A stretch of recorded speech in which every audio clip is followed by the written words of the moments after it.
and how happy I am. I mean, you can imagine, of course, that it's amazing, but the halo effect is just extraordinary. I didn't know I was going to feel this way. Huge congratulations to her and your whole family. Where did your love of bikes come from then? What brings you here today? I've always loved bikes since I'm 14 years old. In France, when you're 14, you're allowed to ride a 49.9cc without a license. And then you graduate, you get a 125, and then you go up to 250, 400. And I've always loved bikes. I ride a Yamaha MT-09. I think they are fantastic, very torquey, very fast. And today to come and see these beasts like that, I'd love to ride one of them. If only Yamaha would let me just ride them, I would be so happy. I'm sure Fabio might let you. I mean, we've got a Frenchman on pole and Joan Zarco, but you stood with Fabio, so who are you going for today? Well, I don't know. Look, I mean, anything could happen. You know, it's tough races, you know, and we've seen from the previous race, you know, they take a lot of risks. So anything could happen. So let's see. Enjoy your day. Thank you very much. Always a great line for MotoGP. Anything could happen, and it is really true, isn't it? We've not really had too much time to mention the third row, which is an all Ducati row, but Marco Bezzecchi has been doing so well, hasn't he, in recent form? Can he come forward? He looks like he's working well around this track. The last few events before the summer break, definitely finding his feet. So he's still a lot to learn in terms of MotoGP, a relative experience in this at one with the bike, and he will. I think the Ducatis are all looking strong. He will go forward today. Okay, Freddie Burns is here for the rugby world. He's chatting now with that. Freddie, good to see you back. First question, have you recovered from the pillion ride with Hodgie here a few weeks ago? Yeah, I found my legs, and I've got a newfound respect for the riders now. You know, I've always been full of respect for them, but after experiencing that, my legs have recovered. I'm not sure Hodgie's ribs have, but I saw him earlier, and I think he's all right now.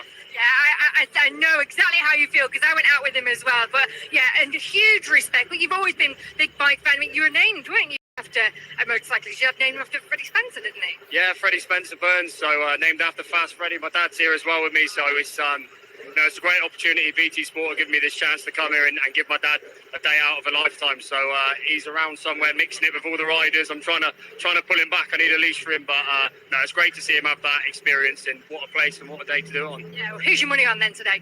I'm going to back Zarco. You know, since Valentino went, Zarco's been my man. So yeah, I'm going to back him today. Well, enjoy your day, and all the very best for the new season as well. Thanks very much. Cheers. Appreciate it. Quite a lot of feeling behind Joan Zarco this weekend. Be really fantastic if he could make it stick. But as we've heard, you know, there are so many things coming into play on this MotoGP grid. And Aleix Espargaro, we need to have a word about him once more. The hero of yesterday, that huge 110 mile an hour high side. 1 hour goes out, breaks the lap record, qualifies on the second row. Can he keep the pace today around all these laps? It's going to be so tough. It's physical around this track. He did podium here last year. He's got a better bike, more confidence, but he's going to have to work hard. It's going to be one of those days where you grit your teeth, you try and force on, think about those championship points. I don't see him battling for the podium, but if he does, that will be the most heroic ride I've ever witnessed. Yeah, it really will be a story as we look at shots of him. The Suzukis, by the way, we've not even had time to mention them. They are in 11th and 12th, going from the 4th row. And hopefully we'll be getting the national anthem now. It's the band of the RAF Regiment.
Of the national anthem from the band of the RAF Regiment based at RAF North Holt.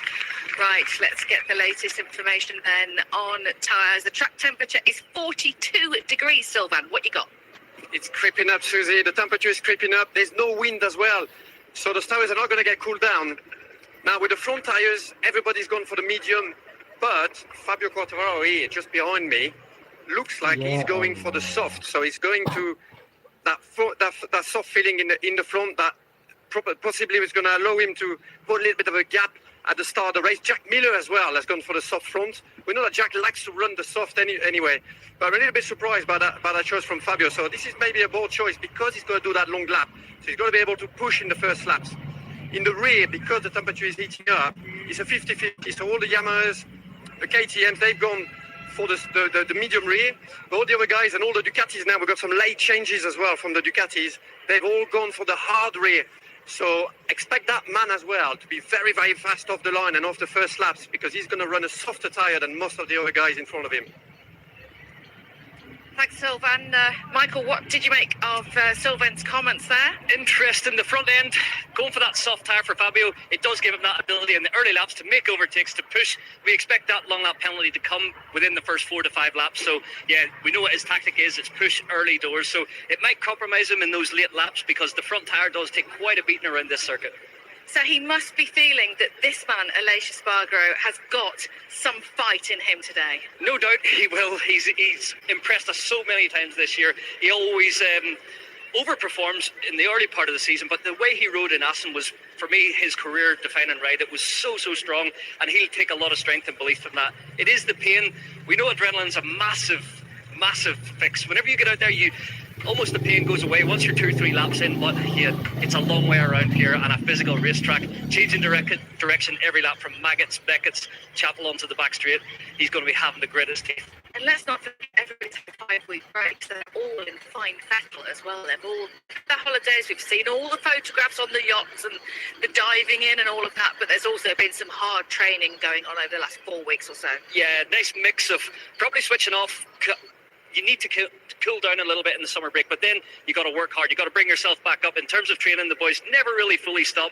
Keep an eye on their diet, but they're fully focused on the second part of the season. So despite what we see on Instagram, what goes on behind the scenes is still a lot of hard graft. Yeah, absolutely. They only put up what they want you to see, Exactly. not what their competitors need to know at all.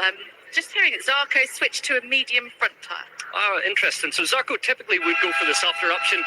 The rear side of the bike, it does seem almost a 50-50 split on the grid, so a lot up them for that hard tyre thinking distance going to those last few laps.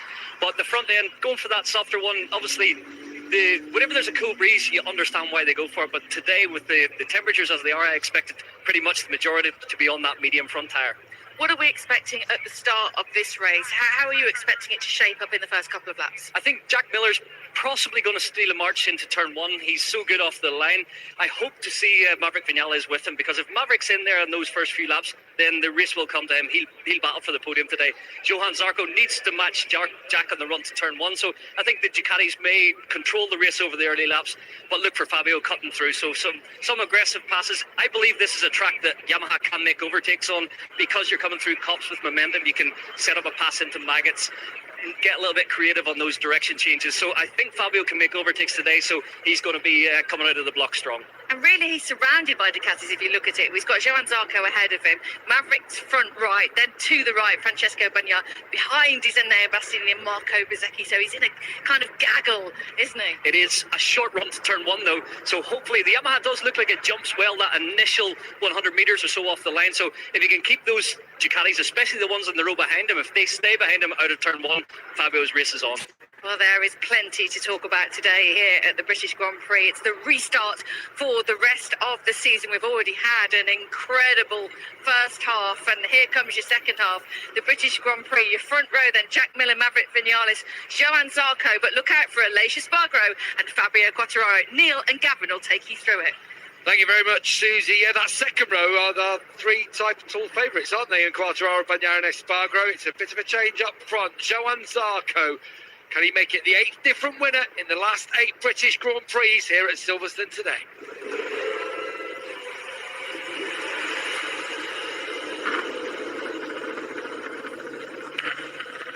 Here we go then, 20 laps of the British Grand Prix at Silverstone. The 12th round of 20 in this year's Motogp World Championships, and for the second time this season, Johan Zarco starts from pole position.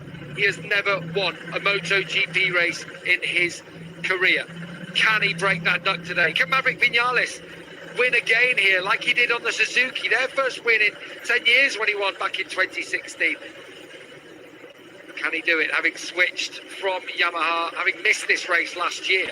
But of course, he missed it all with the Japanese factory. Further back down the order, and Anea Bastianini on the third row of the grid qualifying a late change in tyres. He switched to the soft front tyre. I wouldn't count Bastianini out. There's riders even as far back as Alex Rins on the fourth row of the grid that will fancy their chances here today. Remember, Rins is something of a Silverstone specialist.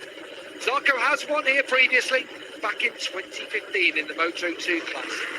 Can he do it today from pole, or can the championship leader, his compatriot Fabio Quartararo, extend his lead? Remember though, he has to take a long lap penalty through the loop, turn 14, within 3 laps of getting that message on his dash alongside me. Loads of different tyre options out there. How much do you feel that's going to play a part in the outcome today? Yeah, with regards to the front, I think that's going to be the biggest game changer.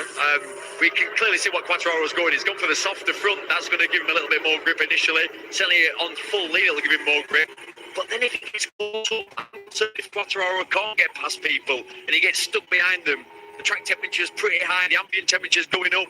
It could be in a situation where that front tyre temperature goes through the roof and he's in trouble. So, risky strategy. We know what he's trying to do. It's all about the start, Gav.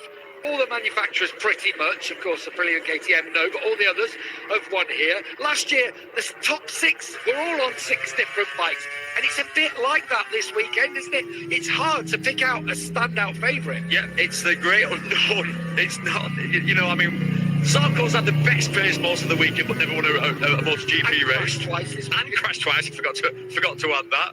I mean, second on the grid's Vinales. Obviously, never won on the Aprilia, and he's sometimes shaky on the opening laps of MotoGP races. We've got Jack Miller, who's third, but actually not had great race pace throughout the weekend. So that front row. So yeah, difficult one to call.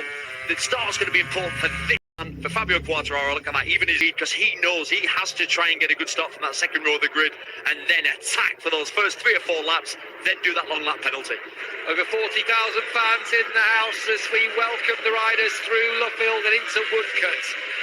In front of them, 20 laps of this historic Silverstone circuit, and it couldn't be better in terms of the conditions. How will Aleix be feeling, Neil, heading up to the grid now? He'll be absolutely fine at this point, fully full. Won't be thinking about any injuries, high signs, nothing. It's all about now getting a good start, and the adrenaline will explode as soon as those lights go out. 115 miles per hour, his high side yesterday, but he's out there riding, and he amazingly put it on the second row. But Johann Zarco set an all-time lap record in qualifying yesterday. Can he go on and make his MotoGP winning duck? It's the British Grand Prix at Silverstone, a beautiful summer's day here at the start of August in Northamptonshire. 20 laps ahead of the 24 Subscribe rider mas, MotoGP subscribe field. mas, Who is ojo going to take lali. the Ayo glory di today? subscribe The lights come out mas. and away we go in the British Grand Prix. It's an excellent start from Fabio Quartararo. He is past Vinales, he's past Miller, he's up to second place. Zarco is going to lead them sixth ahead of his teammate Aleix Espargaro. But down the hanger straight, Neil, it's Johann Zarco. We have a look again. And it's exactly as we thought.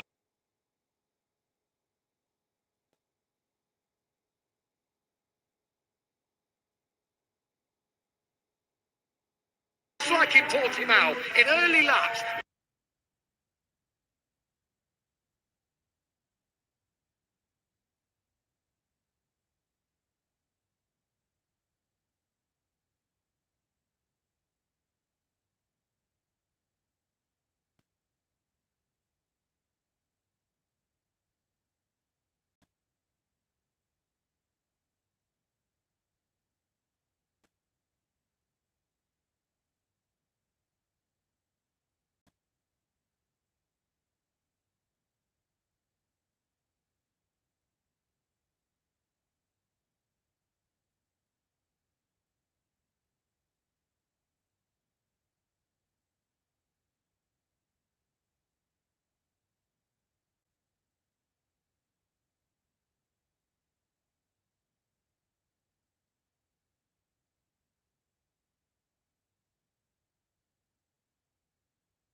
Espargaro riding in 8th place. It's a brave